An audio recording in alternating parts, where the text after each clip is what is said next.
सुबह के 7 बजे नेहा की आंख खुलती है और वो देखती है कि नितिन आज जगा हुआ है। उठ गई बीबी? तुम उठ गए इतनी जल्दी? कल रेस्टोरेंट से बचा हुआ दम आलू और नान आया था ना। हाँ तू परोस तो फिर। है? पूरी रात मुझे नींद नहीं आई इसी चक्कर में कि कहीं और दम आलू और नान ना खा ले। तुम भी ना नितिन हद करते हो, बच्चे भी ऐसा नहीं करते होंगे। परोसती हूँ ना कर। अरे नहाने जाओगी तो बहुत देर हो जाएगी। नहीं नहीं नहीं नहीं। अरे बिना नहाए आपकी माँ किसी को रसोई में जाने देती है क्या जो मुझे जाने देगी? हाँ, आप उनके प्यारे बेटे हैं, आप जाइए जाकर खुद नाश्ता ले लीजिए। मम्मी का अगर ये नियम है कि बिना नहाए बहू किचन में नहीं जाएगी, तो ये भी तो नियम है घर के बेटे कभी भी किचन में नहीं जाएंगे, और जाएंगे तो बस ये पूछने के लिए कि खाने में क्या बन रहा है। अब जरा सी बात के लिए मम्मी को नाराज तो नहीं कर सकता मैं। इतनी देर रुका हूं तो 10 मिनट और सी। तुम फटाक से ना कराओ और नाश्ता लगा दो, मैं बाहर टेबल पर ही बैठा हूं। पिछली रात रेस्टोरेंट से बचे खाने के पीछे नितिन तो बावला हुआ पड़ा था। वो सुबह 7 बजे ही नाश्ते के टेबल पर जाकर बैठ जाता है। तभी मयंक अपना बैग लिए अपने कमरे से बाहर आता है। ये बैग लेकर कहाँ जा रहा है तू, वो भी इस वक्त? 11 बजे दुकान खोलने के लिए 11:15 उठोगे तो कैसे पता चलेगा भैया कि तुम्हारा भाई यूनिवर्सिटी में पढ़ाई कर रहा है। जब मैं कॉलेज के लिए निकलता हूँ तब आप खर्राटे ले रहे होते हो, और जब मैं लौट कर आता हूँ तब आप दुकान पर होते हो। वैसे आज सूरज किस दिशा से निकला है जो आप 7 बजे उठ गए? अरे कल हम सब रेस्टोरेंट गए थे ना, जब तूने एक्स्ट्रा नान करवा कर छोड़ दिया था, उस नान के साथ मम्मी के प्लेट के नान को भी पैक करवा दिया था तुम्हारी भाभी ने, और आलू की सब्जी इतनी बची थी कि 2 लोग खा ले। तो बस इसी का नाश्ता करने के लिए जल्दी उठाऊं। ये हुई ना बात भैया, 2 लोगों की जितनी सब्जी है तो आप अकेले तो खा नहीं लेंगे, और नान भी 2-2 है तो फिर मैं भी यहीं बैठ जाता हूँ। जिस खाने के लिए अभी तक एक ही मेंबर लाइन में था, अब 2 हो चुके थे। फटाफट नेहा नहा कर आती है और किचन में जाकर सब्जी गर्म करने लगती है। तभी सुरेश भी बाजार से सब्जियां लेकर लौट आता है। फ्रिज में तो कोई सब्जी थी नहीं, ये बहू क्या बना रही है? खुशबू तो बहुत अच्छी आ रही है। कल रेस्टोरेंट नहीं गए थे क्या हम? पीछे से आपकी बहू बची हुई आलू की सब्जी ले आई, उसी को गर्म कर रही है। नेहा गर्मा गर्म नाश्ता जैसे ही टेबल पर लगाती है, सुरेश कहता है, हमारे घर पर ये बासी खाना, बचा कुचा खाना कब से परोसा जाने लगा भाई? बचा कुचा नहीं है पापा जी, और वैसा कोई बासी भी नहीं है, कल रात का ही है। मैंने सोचा था मैं खा लूंगी, पर नितिन जी ने परोसने की जिद कर दी। क्या ये कल रात का खाना है? बताओ, तुम्हें मुझे बताना तो चाहिए था ना, तुम्हें तो पता है हमारे घर में ये 2 दाना बचा हुआ खाना कोई खाना पसंद ही नहीं करता। अगर बच भी गया था तो रेस्टोरेंट में छोड़ देती तुम। चलो हटाओ इसे टेबल से, और हम सभी के लिए पोहे बना लो, ठीक है ना पापा? हाँ ठीक है। मुंह बनाती हुई नेहा जैसे ही टेबल से खाना हटाने जाती है, रेनू उसे रोक देती है। अरे टेबल से खाना हटाने की जरूरत नहीं है बहू, पता चला तूने इसे ले जाकर फिर से फ्रिज में सजा दिया। यहीं रहने दे, सभी का नाश्ता हो जाए उसके बाद बाहर फेंकवा दूंगी मैं। अपने पति का बदला हुआ रूप और अपनी सास की 4 बातें सुनकर नेहा किचन में आ जाती है और सीधा अपनी ननद को फोन लगाती है। अरे कोई 2 रुपए की आलूदम की सब्जी आती है क्या? 370 की हो गई, और उसमें भी चटपटा आलूदम बनवाते पापा। अगर बच गई थी सब्जी तो खा लेते, क्या दिक्कत हो जाती? अरे ये तो आपको भी अब समझ में आ रहा है ना दीदी, पहले इस घर में आप भी तो यही करती थी, बचा कुचा फेंक दो, बचा कुचा फेंक दो, और बात सिर्फ पैसे की नहीं है, बनाने वाले की मेहनत भी तो बर्बाद होती है। पहले की बात छोड़ो भाभी, वो मेरी गलती थी। यहाँ तो मैं 2 बूंद दाल भी बर्बाद नहीं होने देती। थोड़ी सी दाल अगर बच जाए ना तो हल्का पानी मिलाकर 1 कटोरी दाल दोबारा सबको सर्व की जा सकती है। अरे बार बार क्यों मेहनत करना, इंसान पगला नहीं जाएगा? पगला तो गई हूँ मैं। इस घर में सभी को हर वक्त ताजा खाना चाहिए। अभी आइए पोहे की फरमाइश। आ रही हूँ मम्मी जी। अच्छा भाभी रखती हूँ, मेरी सास आवाज दे रही है। सभी के लिए पोहे तैयार करके वो डाइनिंग टेबल पर लगाती है। मयंक, ये बस 1 कटोरी पोहा बचा है, ले लो ना, खत्म हो जाएगा। अब मैं इसे कहाँ रखती चलूंगी? अरे पर बचा के रखना क्यों है भाभी? आपको खाना अंदाजे से बनाना चाहिए था ना। एक्स्ट्रा बचता नहीं तो आपको जबरदस्ती सबको बांटना पड़ता नहीं।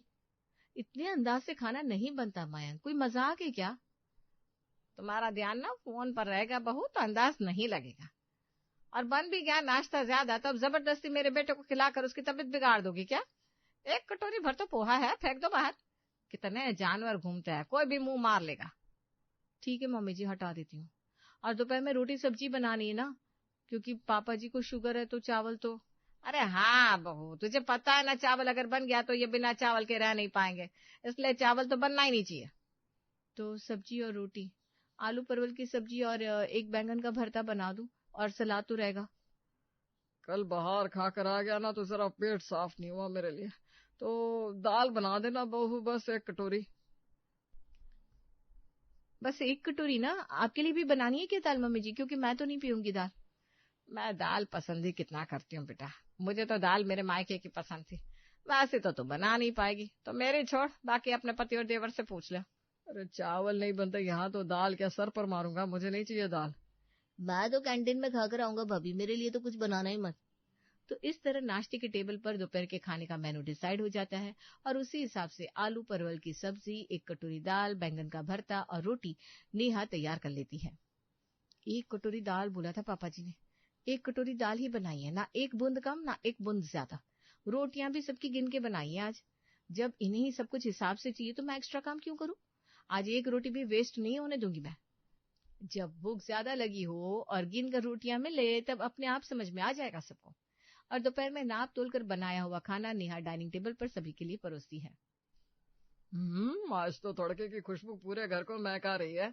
हाँ बाबूजी, वो राजस्थान की हींग इस्तेमाल की है ना, और जीरे का तड़का वैसे भी खाने की खुशबू जगा देता है, और जीरे से आपका पेट ना अच्छी तरह से साफ हो जाएगा। कटोरी से 1 चम्मच दाल लेकर जैसे ही सुरेश पीने लगता है, उसकी सुड़ सुड़ की आवाज सभी का ध्यान अपनी ओर खींच लेती है, और सभी के मुंह में पानी आना शुरू हो जाता है। वैसे भी ना तुझे जरूरत से ज्यादा खाना बनाने की आदत है, एक्स्ट्रा दाल बनाकर बर्बाद ही करोगे तुम। जाओ जाकर मेरे लिए लेकर आओ, मैं खत्म कर देती हूँ। बस हो गया ना मम्मी, और कितना डांटेंगे नेहा को आप? मुझे पता है नेहा, सुबह वो बचा हुआ पोहा मैंने लिया नहीं इसलिए तुम नाराज हो ना। चलो अब नाराजगी छोड़ो, आई एम सॉरी। अरे मैं नाराज नहीं हूँ। देखो देखो तुम नाराज हो। अच्छा बाबा, बचे हुए दाल को खत्म करने की गारंटी मेरी, बस।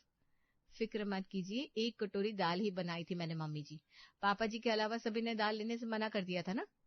ये ये क्या बात हुई बहू? है, अब घर में एक आदमी के लिए कुछ बनेगा तो दूसरे का भी तो मन करेगा ना। जा जाकर दाल चढ़ा दे, ऐसे आधे मन से खाना खाना अच्छा नहीं होता। दांत पीसते हुए खुद में बड़बड़ाती हुई नेहा किचन में चली जाती है। ज्यादा खाना बना दो तो अंदाजा नहीं लगाया जाता, कम बना दो तो दोबारा बनाने को बोल दिया। ये लोग कभी नहीं सुधरेंगे, मेरी लाइफ बर्बाद हो गई।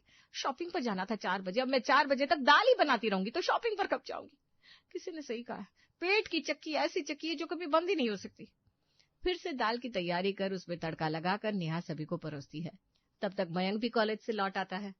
ज्यादा दाल होगी तो मुझे भी दे दीजिएगा भाभी, प्रोटीन होता है ना दाल में। सोच रहा हूँ आज 2 सेट डंबल मार ही लूं। वाह देवर जी, देखिए मैंने ना बस 2 लोगों के हिसाब से ही दाल बनाई है। ओहो बहू, रसोई संभालना कब सीखेगी तू? 2 घूंट दाल ज्यादा बना लेती तो कुछ घट जाता क्या? रहने दे मयंक, तो मेरे प्लेट से ही दाल ले ले। वैसे भी ये दाल मुझे पसंद नहीं आई, इस तड़के में वो खुशबू नहीं आ रही बहू जो तेरे पापा जी की कटोरी वाली दाल से आ रही थी। इसीलिए कहती हूँ एक बार में ना ढंग से खाना बना लिया कर, 10 बार बनाएगी तो हर बार खाने का स्वाद अलग हो जाएगा। मेरा तो वही दाल खाने का मन था, रहने दे। खाना खाकर नितिन और सुरेश दुकान के लिए निकल जाते हैं, और रेनू अपने कमरे में सोने चली जाती है। 4 बजे के प्लान किए हुए वेन्यू पर नेहा पहुंचती है 5:30 बजे। तू आती है क्या बहन हमारे साथ? अब से तो हमारे साथ प्लान ही मत बनाया कर। ठीक है, नहीं बनाऊंगी, मुझे आना ही नहीं चाहिए था, जाती हूँ मैं। अरे अरे नेहा, तूने तो बात दिल से लगा ली। क्या यार ज्योति, तुझे पता नहीं है नेहा के ससुराल में कितने टंटे हैं। सुबह उठते ही रसोई में जाती है, सीधा रात को ही बाहर आ सकती है। ऐसे में कहाँ वक्त मिलेगा शॉपिंग पर जाने का। फिर भी तुम सबसे वादा किया था इसलिए मैं यहाँ पर आई। तुम्हारा क्या है ज्योति, तुम तो दिन में 1 बार चिल्ला बनाती हो, वही दिन भर तुम्हारा परिवार खा लेता है, नहीं तो खिचड़ी। पर मेरे यहाँ पर ऐसा नहीं है ना, अगर नाश्ते में 1 रोटी भी बच गई तो उसे दोपहर में कोई नहीं खाता, मुझे कुत्ते को डालना पड़ता है।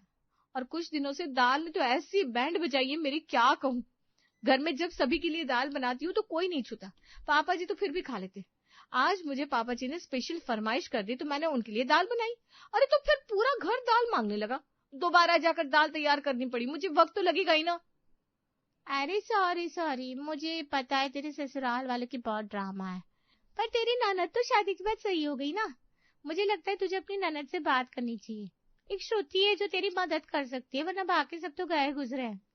शॉपिंग के बाद घर पहुंचती ज्योति फौरन आलू उबालने के लिए चढ़ा देती है और रात के डिनर की तैयारी में लग जाती है। एक दिन इसी तरह काम करते करते बूढ़ी हो जाऊंगी मैं। फटाफट सब्जी तैयार करने के बाद नेहा फौरन गर्मा गर्म पराठे सेकने लगती है। तभी उसकी सास रसोई में आती है।